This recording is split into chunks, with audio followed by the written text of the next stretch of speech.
गेले काही दिवस आपला देश अस्वस्थ आहे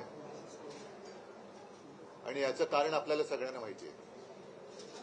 मला पहिल्या प्रथम अभिजित दिपके आणि या देशातल्या सर्व तरुणांचं आणि साहजिकच आहे त्यांना न घाबरता समर्थन देणाऱ्या त्यांच्या पालकांचं अभिनंदन करायचंय.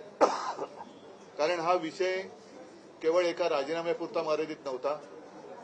या तरुणांनी देशाला भयाच्या छायेतनं बाहेर काढलेलं आहे. गेले 12 वर्ष जवळपास रोज काही ना काहीतरी दबाव देशाच्या जनतेवरती सरकारकडनं टाकला जात होता. मग ते नोटबंदी असेल, इतर काही गोष्टी असतील आणि जणू काही या देशामध्ये आता लोक शिल्लक राहिलेलीच नाही आहेत, ती सगळी झुरळं आहेत, याप्रमाणे हे सत्ताधारी वागत होते. आज मला तो एक डायलॉग आठवला. तो पिक्चर मधला कुठला होता ना, एक मच्छर साला आदमी को, यशवंत सिनेमाचा. तसं एका झुरळाने हुकुमशहाला झुकवलेलं आहे. आणि ज्या तरुणांना झुरळ म्हटलं त्यांनी सुद्धा लक्षात ठेवलं पाहिजे की आपण केवळ खुर्चीत बसलाय म्हणून डोक्यात माज गेला असं वागू नका. देशातली युवा शक्ती ही जर का एकत्र आली तर काय करू शकते त्याची झलक आहे. मी आपल्यासमोर किंवा आम्ही सगळे आपल्यासमोर येण्यापूर्वी अभिजित दिपकेचं एक ट्विट पाहिलं आणि त्यांनी सांगितलं की आंदोलन अजूनही आम्ही मागे घेतलेलं नाही, कारण अजून 2 मागण्या त्यांच्या बाकी आहेत. महत्वाची मागणी होती ती धर्मेंद्र प्रधान यांच्या राजीनाम्याची. आता त्यांनी राजीनामा दिलाय का त्यांचा खाते बदल केलाय ह्याच्यावरती अजून काही स्पष्टता नाही, पण त्यांनी राजीनाम्याचं पत्र हे सर्व माध्यमांसमोर दिलेलं आहे. आता हे झाल्यानंतर याविषयी जे प्रश्न निर्माण झालेले आहेत त्याचं पुढे काय होणार. कारण या आंदोलनाच्या दरम्यान भाजप सरकारचा एक बिभत्स भीषण गुन्हेगारी प्रवृत्तीचा चेहरा हा संपूर्ण जगासमोर आलेला आहे. ज्या पद्धतीने तरुणांवरती लाठ्या चालवल्या गेल्या, ज्या पद्धतीने तिथे आलेल्या युवतींवरती हात उचलला गेला. आम्ही जेव्हा गेलो होतो तेव्हा एक युवती अत्यंत व्यथित होऊन व्याकुळ होऊन सांगत होती तिच्या कपड्यांना सुद्धा हात घातला गेला. आता या पोलिसांवरती कोण गुन्हे दाखल करणार. आणि साध्या वेशामधले जे गुंड हे तिकडे घुसवले गेले होते, यांना शोधून त्यांच्यावरती कारवाई करणार की नाही. आणि एकूणच या विद्यार्थ्यांवरती जर कुठे जर गुन्हे दाखल केले गेले असतील तर हे मागे घेणार आहेत की नाही हे आता अमित शहानी सांगितलं पाहिजे. कारण या पोलिसांवरती ज्यांनी दंडुकेशाही केली, या तरुणांवरती लाठ्या चालवल्या, त्यांच्यावरती जर का कारवाई होणार नसेल तर मग कदाचित ही तरुणाई आता धर्मेंद्र प्रधानांकडनं अमित शहाकडे त्यांचा मोर्चा वळवल्याशिवाय राहणार नाही. असो, मला असं वाटतं की या तरुणांना खास धन्यवाद दिले पाहिजेत. याचं कारण असं, परत एकदा सांगतो की या देशामध्ये जणू काही आता लोक राहतच नाहीत. ही सगळी झुरळं आहेत. आपण काही केलं, कशी मस्ती दाखवली तरी हे चालून घेतली जाते. हा जो काही एक समज किंवा हा जो एक भ्रम भारतीय जनता पक्ष आणि त्याच्या मस्तवाल सत्ताधाऱ्यांनी निर्माण केला होता, ते चित्र यांनी भुईसपाट करून टाकलेलं आहे. म्हणून यांना मी पुन्हा एकदा धन्यवाद देतो की या देशामध्ये आधुनिक क्रांतीची ठिणगी विझलेली नाही.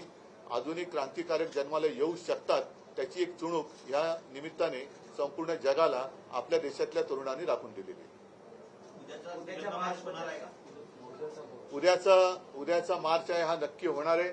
कारण हे एक महत्वाचं पाऊल आहे. अनेक वर्षानंतर लोक आपल्या भावना व्यक्त करायला लागलेले आहेत आणि मी तमाम जनतेला आवाहन करतो, जसं काल सुद्धा आपण पाहिलं असाल की आम्ही असा विचार केला होता की उद्या जर का आम्ही मोर्चा काढतोय तर कालचा कार्यक्रम कशाला करायचा. पण हे जाहीर झाल्याबरोबर आदित्यला काय, अमितला काय, असंख्य लोकांनी संदेश पाठवले आणि सांगितले की नाही, आम्ही उद्या पण येणार आणि रविवारी पण येणार. आता तर धर्मेंद्र प्रधान यांचा राजीनामा झालेला आहे, त्याच्यामुळे ही युवा शक्तीची ताकद ही मोठ्या प्रमाणावरती उद्या मुंबईतून तमाम जनतेला किंवा तमाम दुनियेला आपण दाखवली पाहिजे. म्हणून उद्याचा जो काही मोर्चा आहे त्या मोर्चाच्या ऐवजी आपण काय नेमकं करतो ते राज सांगेल. पण उद्याचा कार्यक्रम हा असाच राहील जसा पहिला ठरवला होता तसा. तिकडे जमू, पुढचं राज सांगेलच. पण ह्या पुढच्या आंदोलनाची दिशा मी अभिजितला सांगणार आहे, कारण त्याच्याबरोबर मी फोन करण्याचा प्रयत्न करतोय. कदाचित तिथलं नेटवर्क जाम झालं असू शकेल. तिथे जामर लावलेत. त्याच्यानंतर त्यांच्याशी बोलून अभिजित आणि त्याचे सहकारी काय ठरवतील त्याच्याप्रमाणे सगळेजण पुढे जातील. उद्या शिवाजी पार्क मैदानामध्ये वीर सावरकर मार्गावरती तिथेच व्यासपीठ असेल. उद्या तिथून सिद्धिविनायकला जे जाणार होतो तर तिथेच असेल आणि तिथेच सगळेजण जमतील आणि तिथेच खरं तर हा या तरुणाईचा हा विजय आहे, खूप मोठा विजय आहे. याचं जर एका वाक्याचं वर्णन करायचं झालं तर या जेनझीनी सरकारच्या झिंज्या उपटलेल्या आहेत आणि त्यांना जमिनीवरती पूर्णपणे आणलेलं आहे. हा मला असं वाटतं खूप मोठा विजय या तरुणांचा आहे. त्याच्यामध्ये दिपकेंचा त्याच्यामध्ये खूप मोठा वाटा आहे. आणि जे आज राजीनामा कधी कुठच्याही गोष्टीला मस्तवालपणे उत्तर देणारं जे सरकार आहे त्या सरकारला माघार घ्यावी लागली एवढ्या मोठ्या प्रमाणावरती. एवढं मोठं आंदोलन आज देशभर उभं राहिलंय आणि त्याचा जल्लोष मला असं वाटतं होणं गरजेचं आहे आणि त्याच्यासाठी म्हणून उद्या सगळेजण शिवाजी पार्कला तिथे जमतील. आतापर्यंत जो रोष होता तो केवळ धर्मेंद्र प्रधान यांच्यावर नव्हता, तर आता रोष जो आहे तो पंतप्रधान यांच्यापर्यंत. मी कालच म्हटलं होतं की हा जो राग आहे आता हा प्रधानांवरून पंतप्रधानांवरती गेलेला आहे. आणि एक गोष्ट तुम्हाला सांगतो की याच्या पुढचे जे काही निर्णय आहेत हे मला असं वाटतं अभिजित दिपके हे जे घेतील त्याला आमचा पूर्णपणे पाठिंबा असेल. त्यांनी ह्या गोष्टी सुरू केलेल्या आहेत. निर्णय त्यांनीच घ्यायचा आहे आणि ते ज्या प्रकारचे निर्णय घेतील त्याला मला असं वाटतं देशातला तरुण पाठिंबा देईल.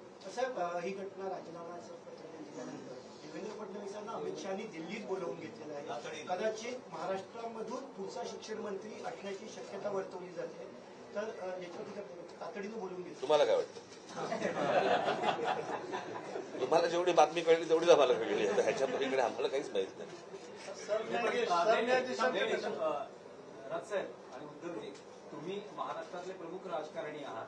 असं अचानक तातडीनं देवेंद्र फडणवीसांना दिल्लीत त्यांचे पक्षश्रेष्ठी बोलवतात धर्मेंद्र प्रधानांच्या राजीनाम्यानंतर. तुमचा अंदाज काय? नाही काय हे बघा, आता हे इतक्या वेळा गेले आहेत आजपर्यंत बरं का. त्यांच्यामध्ये तर इतकं ती चुरस आहे की शिंदे गेले की मग ते आले परत की फडणवीस जातात, मग फडणवीस आले की मग शिंदे जातात. त्याच्यामुळे हे खूपदा झालेलं आहे. आत्ताच्या सिच्युएशनमध्ये हे का गेलेत मला असं वाटतं त्यांनी सांगितल्याशिवाय आपल्याला कळणार नाही किंवा तिकडे काय वरती निर्णय झाल्याशिवाय आपल्याला आत्ता काही कळणार नाही. कारण जशी तुम्ही आत्ता बातमी ऐकली तशी आम्ही पण आत्ताच ऐकलेली आहे. त्याच्यामुळे आता याच्यावरती आत्ता या क्षणाला काय बोलण्यात अर्थ नाही. मन की बात होणार असं काहीतरी म्हटलं जातं. मन की बात होणार असं म्हटलं जातं. खरं चला. सर, या देशांचं कशा प्रकारे आभार मानून, कारण त्यांच्या जे का बोलण्यावरून हे सगळं उभं राहिलं त्यांच्या. नाही, सोनम वांगचूक यांना धन्यवाद आम्ही दिलेच आहेत. कारण मधल्या काळामध्ये ते स्वतः येऊन मला भेटूनही गेले होते. त्यांना तिथून त्यांचं अपहरण करण्याच्या 1-2 दिवस आधी मी त्यांच्याशी फोनवरून बोललो सुद्धा होतो. मी स्वतः त्यांना विनंती केली होती. पण सोनम वांगचूक त्यांच्या उपोषणावरती ठाम होते. 26 दिवस एका विषयासाठी उपोषण करणं ही सारी गोष्ट नाहीये.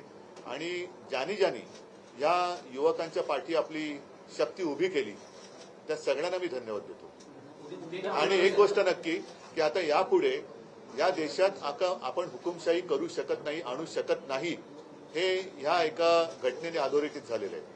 ज्या वेळेला हुकुमशाही करण्याचा प्रयत्न करेल त्यावेळेला हे तरुण त्याला चिरडून टाकल्याशिवाय राहणार नाही. उद्याच्या आंदोलनात इतर पक्ष सामील उद्या जो आम्ही सगळेजण तिथे आहे ते ह्या संपूर्ण तरुणांचं खऱ्या अर्थाने अभिनंदन करण्यासाठी म्हणून तो तिथे जल्लोष होईल.